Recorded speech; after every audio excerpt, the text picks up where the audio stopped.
Hello and welcome to Strange Talk with Doc. I am your host, Doc. I hope that you're having a great day. I hope your weekend was fine. I hope everything's going good with you. I hope everything is going good with yours. I want to talk about something before I get into the normal show. First of all, I'm supposed to have somebody call in. Maybe that might happen. That might not happen. I don't know. There are logistics involved. This person's on the West Coast. I'm on. It's very early in the morning, so I really won't hold it against them if they can't make it in. I mean, I'm not really expecting anybody to get out of their bed at 5 o'clock and be sharp and want to talk. But if it happens, that's a beautiful thing. Now, the guest of this show is YouTube. I post my videos on YouTube. I am a talk podcast. I do not have a video at all of myself while I'm talking. I don't think that it's important that you see the facial expressions in my background when I speak. I think the most important thing that's going on with me are the words that are coming out of my mouth. So I do not do a video podcast, but YouTube is inundated. It is literally flooded with some of the most untalented vulture type copycats and parasites. And you say, why are you being so harsh? It's a great medium for people who have some form of originality. You can take the same exact subject matter as another person and make it your own. But these people are copying. They are copying down to the point of using the stupid clickbait, stupid faces. I mean, these are grown adults. These are people who go to work, I would assume, have children, some of them, and they're sitting there with these shocked looks as though the Lord himself has walked through the front door. I think it's horrible.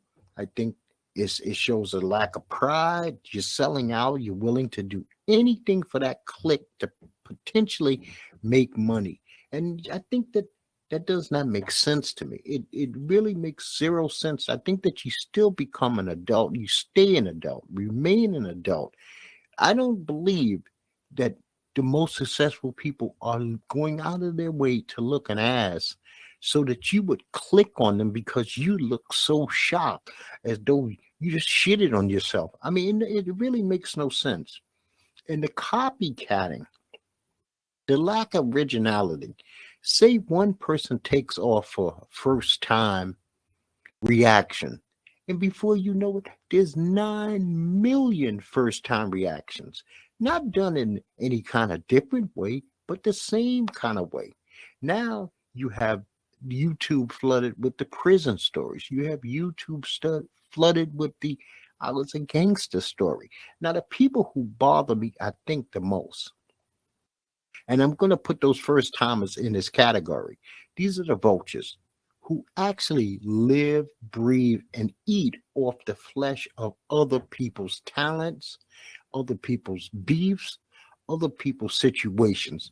People who sit in the little corner of a box in their video while they play a video of someone else doing an activity and then trying to comment on it as though they are adding or subtracting from what is going on. Okay, you got 1 million of these people with this whack 100. They're not involved in the conversation. They're not involved with the argument, but they will spend the whole day playing sound clips of another person's beefing, another person's arguing, and then make it seem as though they've done something when you could just go listen to the original and make up your own determination about what's going on. Now you say, how does that separate a person who does sports, news, social commentary? Well, here's the difference. The difference is you have to, on the fly, with a feeling, a suggestion, or a commentary to what is going on in the world. There is nobody else there. There is nobody else to take advantage of a situation. I will never use a sound clip of another human being on this show. It's just not what I do. I mean, if that's the way you want to conduct yourself, and maybe I don't have the right, but I'm taking the right because this is Strange Talk with Doc, and this is pretty much a dictatorship. This is not a democracy. It's my deal. I go on when I want. I go on if I don't want. My subject matter is my own. I don't take other people's subject matters. I don't run with other people's suggestions. I do my own thing. But I would like to see somebody, literally, the originators. I wish them nothing but best. I am talking about the people who created these genres. I mean, there was a young black man a couple of years ago who did videos about hoods. He would go to some of the most dangerous hoods in America. He would drive his car, put his health at risk to go to these hoods. He wasn't welcome. Nobody laid out a red carpet for him.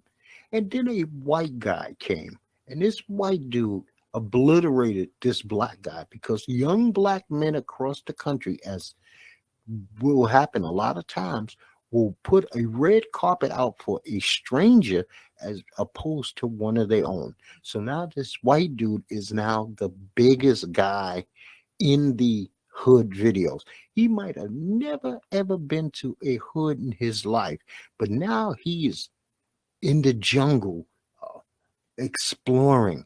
And like I said, being given a complete and utter red carpet to neighborhoods, gang members, where they are protecting his comings, they're protecting his goings, they're giving him carte blanche.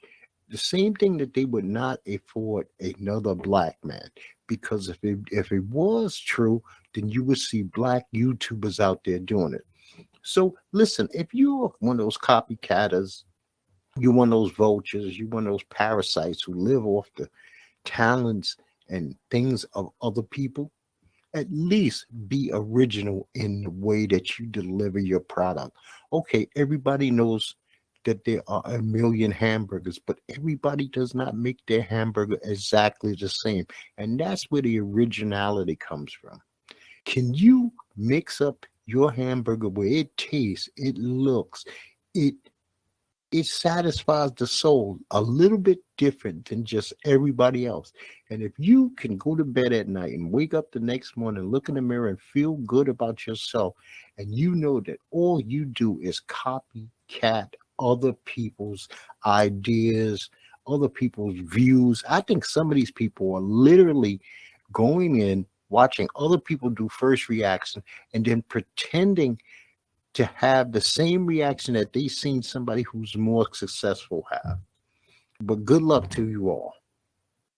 Walking Dead actor MosesJMoseley, 31-year-old man, he passed away. He was one of Marshawn's. You remember when she had the two black guys that were on chains that she used to walk around back in the beginning?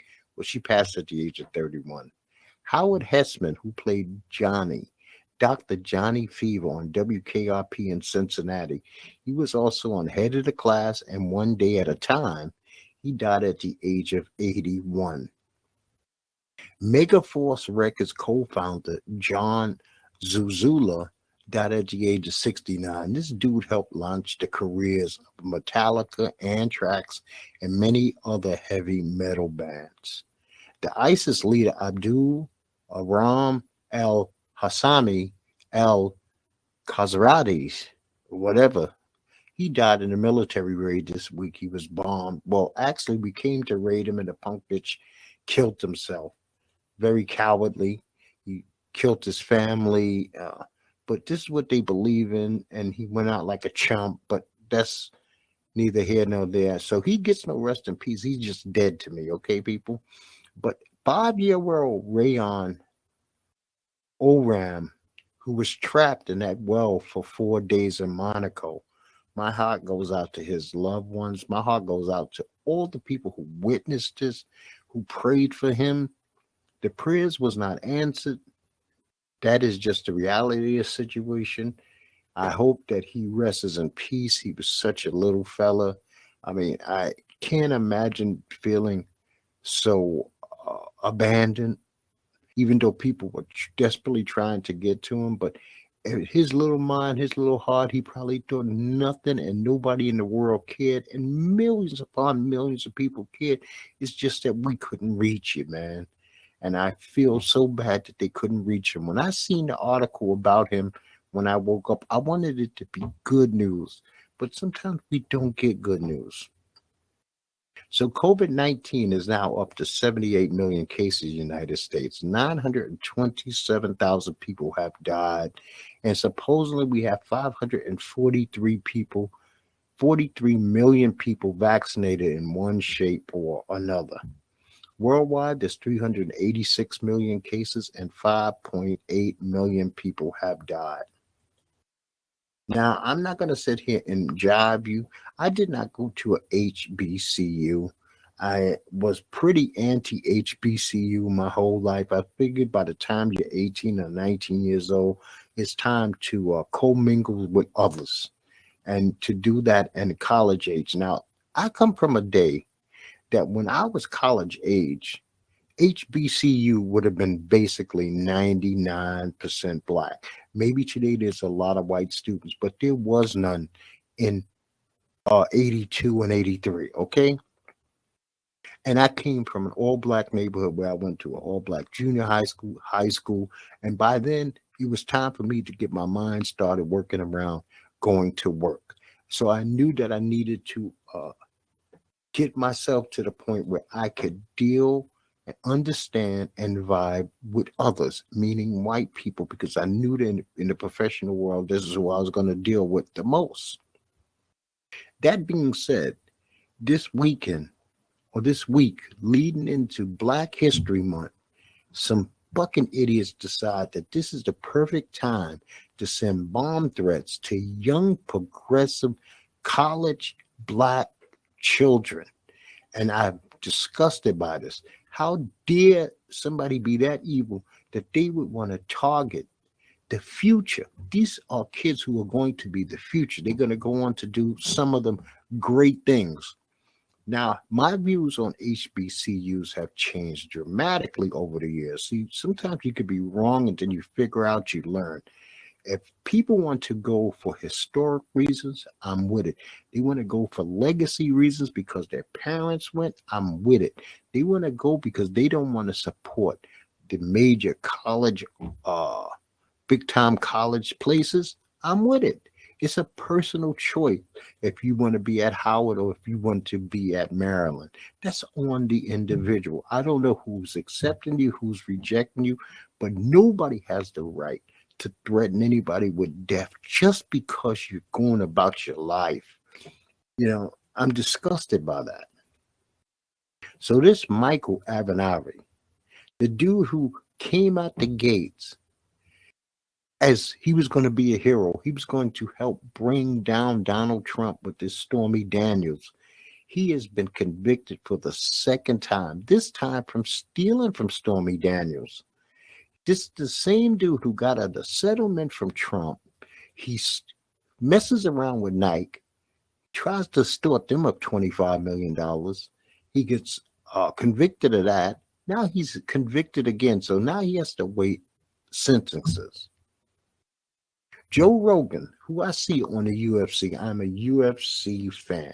So I see Joe Rogan on a lot of telecasts of the UFC. I'm disgusted by Joe.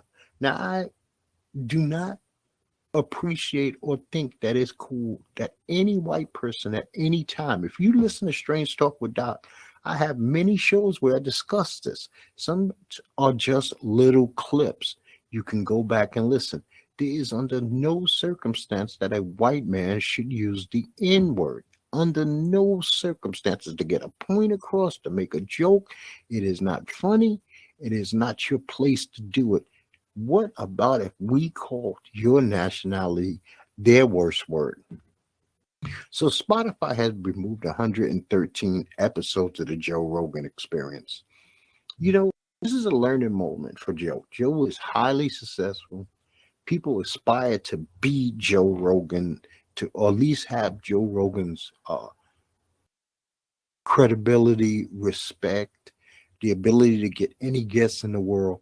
But he has to really rethink some things. I mean, is he going to want to go down in history? Does he want his legacy to be he was just controversy, or he was good, that he was special, that he left something here on this planet that was worth leaving? I can't make that call for Joe, but like I said, 113 episodes have been canceled. And I'm not 100% with this cancel people. I think that people have the right to pick and choose who and what they like, even if it's stuff that the mainstream does not want to go with. But Joe, you cross a line when you say the N word, period, point blank. And I know that people have thrown Howard Stern into this mix, but there's a difference between the two. And I tell you a little bit what the difference is. Joe Rogan meant it in a harmful, hateful way. Howard Stern meant it, and I was a fan of his for many years. I believe that he meant it in a manner to get a joke upon across. Does it make it any better? No, it does. There's no forgiving it, because if I was sitting in a room with him and I called his people the K word, he would be offended no matter how funny the joke. Okay? So I've been watching a couple. I caught up on Bob Hart's Abishola. This is a TV show about a Nigerian woman who marries a white businessman from Detroit. They're now in their third season. Uh, and it's a funny show, but it's one of those dark humor type funny shows from Chuck Lorre. So over these 3 episodes, here's some of the things that we dealt with. His sister, Bob's sister Christina, left the family business. Godwin, who is a black Nigerian man, couldn't handle the fact that he had a panic attack.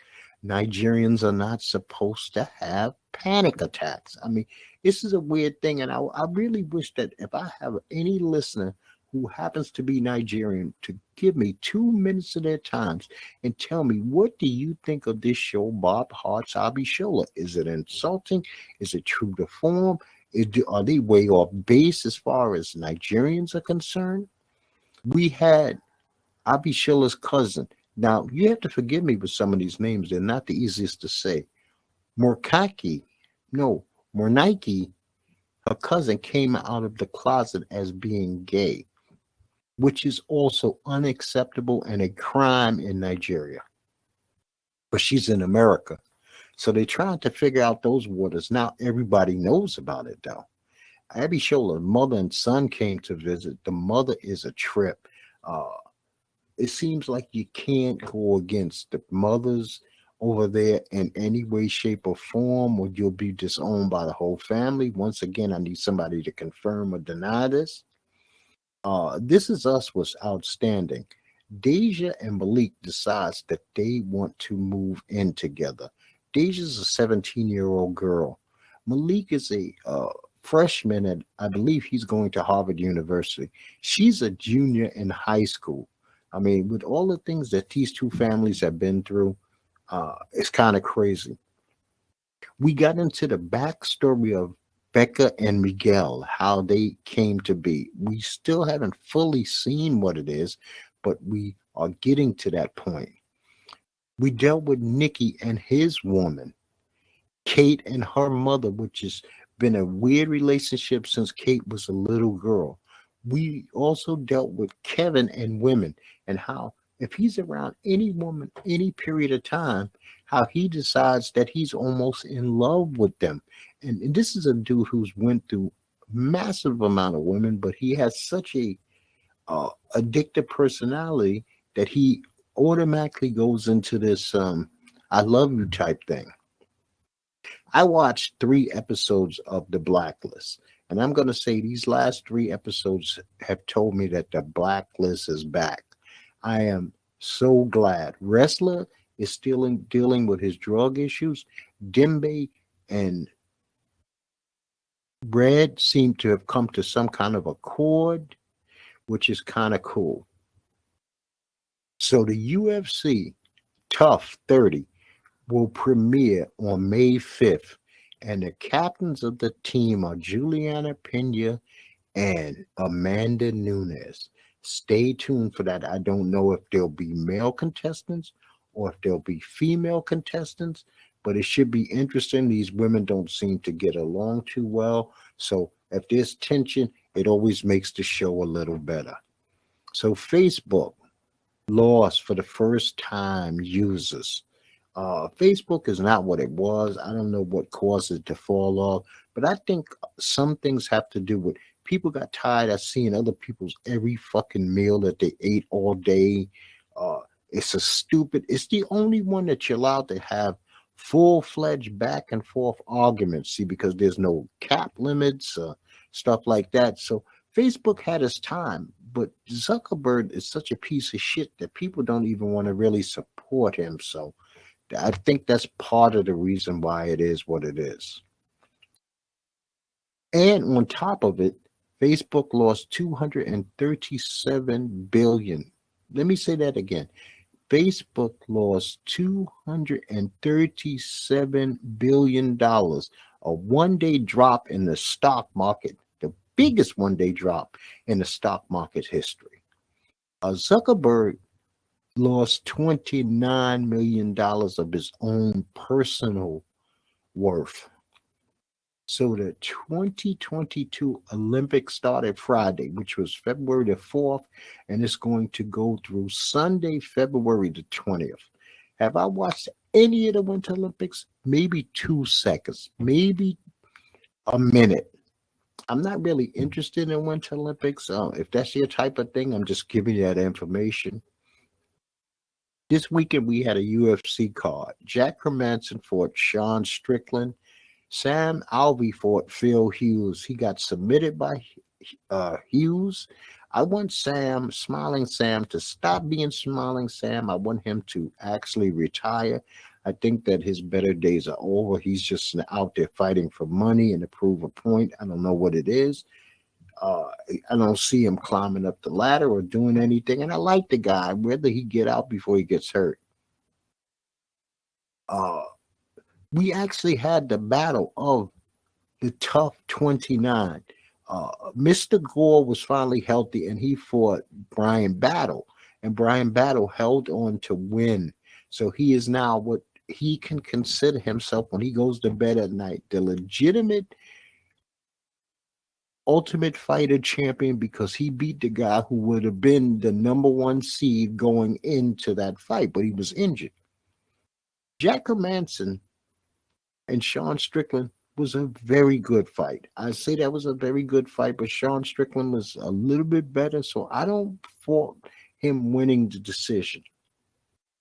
Now, next weekend, we got Israel Alessandra versus Robert Whitaker 2. I believe they're going to be in Texas. Naturally, Israel Alessandra won the first battle to win the title. Roxanne Malafori, who's 150 years old, and I thought she was done, she's fighting Casey O'Neill. Ed Herman is fighting Maxim Grisham. So that should be an interesting card. The prelims are going to be on ESPN, and I believe the main card is going to be on ESPN Plus. So you don't really, if you have ESPN Plus, you don't have to pay pay-per-view prices, especially since it's leading into the Super Bowl. So this is a good day before the Super Bowl type thing. I like to give you what I consider to be the biggest games in the NBA for the week, and only the biggest games. Tonight, we have the Knicks versus the Jazz. This is Monday. We have the Suns versus the Bulls. That should be an outstanding game. Tuesday, the Suns play the 76ers. The 76ers have been balling out, so that should be an interesting game. The Celtics play the Nets. The Bucks play the Lakers also tomorrow, Tuesday. LeBron James returned on Friday, so I'm sure he should be playing in this game. Wednesday, you got the Warriors versus the Jazz. Thursday, you got the Bucks versus the Suns and the Clippers versus the Mavericks. Friday, you got the Nuggets versus the Celtics. Saturday, you got the Nets versus the Heat. Sunday, the NBA chose to do the right thing. It's the Super Bowl. There will be no basketball. The Pat Bowlen Trust announced that they're going to be getting the sales process for the Denver Broncos. Now, this is the time where Black people Black celebrities, if they want to get their foot in the door, I don't care if it takes 25 of them to come up with this 4 to 5 billion. You can't just talk about it. You got to be about it. So this is an opportunity to at least put an offer on the table for the Denver Broncos. It might not be the sexiest team, but it is an NFL team. And if you want black ownership, this is a chance and opportunity to put those LeBrons, Jay-Z's, and whoever's together and see what they could do. Maybe you can get Oprah in the mix. Who cares? You could have 20 of them to be the weirdest ownership ever. Nothing but black celebrities. So we got introduced on 2-2 to the Washington Commanders. Do I like the name? No. By year 2 or year 3, will we be used to the name? Yeah, get over it. It's the Washington Commanders. Who cares? As long as they suck, I don't personally care. On 2-1, Tom Brady officially announced that he was retiring from the NFL after 22 seasons, 7 Super Bowl championships, 10 Super Bowl appearances, 5-time Super Bowl MVP, 3 league MVPs, 15 Pro Bowls. He's the career win leader with 243 games, attempts leader with over 11.3 thousand attempts, completion leader, 7,200 plus completions, yards leader, over 80,000 yards, and TD leader with 624 touchdowns. You know who Tom Brady is. I just gave you his numbers. You can rewind this. It took me less than 30 seconds to run off some of his accomplishments. And on top of it, he was an NCAA champion at the University of Michigan. So Brian Flores filed a lawsuit against the NFL and accused the league and several teams of racism. The Rooney Rule is a joke. It has been a joke. Could you imagine this? When the Rooney Rule went into effect, there were more black coaches than there are today. I mean, it's a weird lawsuit. I'm going to hit on a couple of points, but I'm going to do it very briefly. The lawsuit accused the Dolphins owner of offering him $100,000 per game to tank for a better draft pick. Stephen Ross, who is the owner, is also accused of asking Brian to break the league tampering rules to land a star quarterback, which he did not name. Now, if any of these 2 allegations are true, Stephen Ross should have to sell the Miami Dolphins, period, point blank. He accused the then GM of the Denver Broncos, John Elway, of showing up completely disheveled for his coach interview in 2019. Now, John Elway did admit that he was out to 5:30 that morning, and he said, maybe I didn't look the best. But you know what, John Elway, would you have looked like that if it was Shanahan? Would you have looked that way if it was Myers? Would you have looked that way if you were trying to get a big-time white coach to join your organization? So he might have a little something there, but I don't know if it's really liable. Bill Belichick is the one who sent the accidental text to Brian. I'm going to say, quote unquote, accidental text to Brian Flores to congratulate him on the New York Giants job, which was going to actually Brian DeBow. Now, he claimed innocently that he sent it to the wrong Brian. I'm not going to take Bill as I'm old and decrepit of my mind. That's bullshit. Bill still dates. Bill interacts with young people on his team. I think he's up on technology. I think a lot of technologies happen in the NFL locker rooms with films and how they break things down and how they touch these screens. So I'm not really buying into that. So far, the NFL hiring for head coaches has been Matt Eberflus for the Chicago Bears, Brian DeBoer for the New York Giants, Nathaniel Hackett for the Denver Broncos, Josh McDaniels for the Las Vegas Raiders, Doug Peterson for the Jacksonville Jaguars. Mike McDonald was hired yesterday for the Miami Dolphins. And what they all have in common is that they are all white men. These jobs are disappearing pretty quick. So far, we still got Brian Leftwich, Brian Flores, Eric Bieniemy, who did interview for 8 hours with the Saints yesterday. We got Todd Bowles, Leslie Frazier, Lovie Smith, Raheem Morris, Gerard Mayo, Alfonso Pep Hamilton, and Alex Glenn are all waiting for their opportunities. And I think that we're down to, let me count, 1, 2, 3, 4, 5, 6 of the 9 jobs have been filled. And I believe that the offensive coordinator for the Los Angeles Rams is promised one of the 3 remaining jobs, but they can't make it official to after the Super Bowl. Yesterday, we had the NFL Pro Bowl, which the AFC won for the 5th time in a row, 41-35. I could care less than a fuck about the Pro Bowl. I do not watch the Pro Bowl. I love football, but this is not really a money and marbles type game. So I don't watch that. I don't watch the college All-American game. I don't deal with, now basketball is basketball, and that's not a real game either, because 170 to 164s are not what you standardly see in an NBA basketball game. So I watch the festivities, but I don't really watch the game. Now we have the Super Bowl, which is next Sunday, and it is the Cincinnati Bengals who are trying for their very first win versus the Los Angeles Rams, who are getting to play in SoFi Stadium, which is their home. So back-to-back years, after years of this not happening, back-to-back, we've had 2 teams actually play in their home stadium. I am picking the Cincinnati Bengals to beat the Los Angeles Rams 31-23.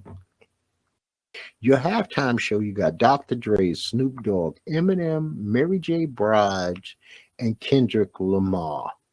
The commercials will be either hits or misses. We'll talk about those next week. We'll talk about how did the halftime performances go. I'm hoping for a good show. I am expecting, because it's Cali heavy, I'm expecting to see a low ride.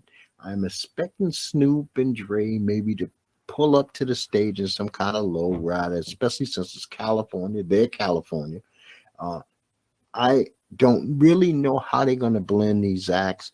When you have so many people and you have a limited amount of time, I don't really know options or how it flows, but we'll catch it on the fly together, right? My next show is going to revolve around, if it has broken, fix it. If you think something broken will work, makes no sense at all. And that's just life. I'll get into that next week. I just want to put that bug in your ear. Don't forget, next week's show, if it's broken, fix it. If thinking something broken will work makes no sense. I think that kind of encapsulates it. It says what it says, and it means what it says. Once again, go out there, be original, no matter if you do the same thing everybody else does. You could do it in a manner where you make it your own. When people cover a song, they cover a song to make the song maybe keep some form of the original vibe, but the artist's job is to make this song their own, not to sound like Sting. If you're singing Roxanne, he already did it. You don't Bloody Sunday. Who needs you to sound exactly like Bono when Bono done it already? So take some time, put some effort, have some pride. Do not lie to the people. Never clickbait somebody. Never. I mean, let's start that. Never say that you're doing something when you're not doing it. Don't lie. If you can't have honesty with your audience, eventually, no matter how popular you are today, your lies will come to the light, and those lies will destroy the same thing that built. Some people have small falls, and some people have epic falls. The more successful you are, the more epic your fall is. But you set yourself up to fall when you don't do things the proper way. And don't do anything just strictly for money. Money is great. Money helps you eat. It afford you cars, send your kids to college. But money is not the price for your soul. It's not the price for your integrity. Your integrity and stuff like that cannot be thrown in the garbage. I wish you luck with your channels. I wish you massive success. I wish that you become so big that maybe one day you could have me join you somewhere and I could add my 2 cents. But remember this, every time that I speak, it is my 2 cents. It is not borrowed. I don't loan it. I live with my decisions and the words that come out of my mouth. And unfortunately, my guest couldn't show up. I guess, like I said in the beginning, there was a logistic thing, but that happens. And I'm going to tell you, like I tell you each and every time, people, you have a great week. Peace to you and peace to yours.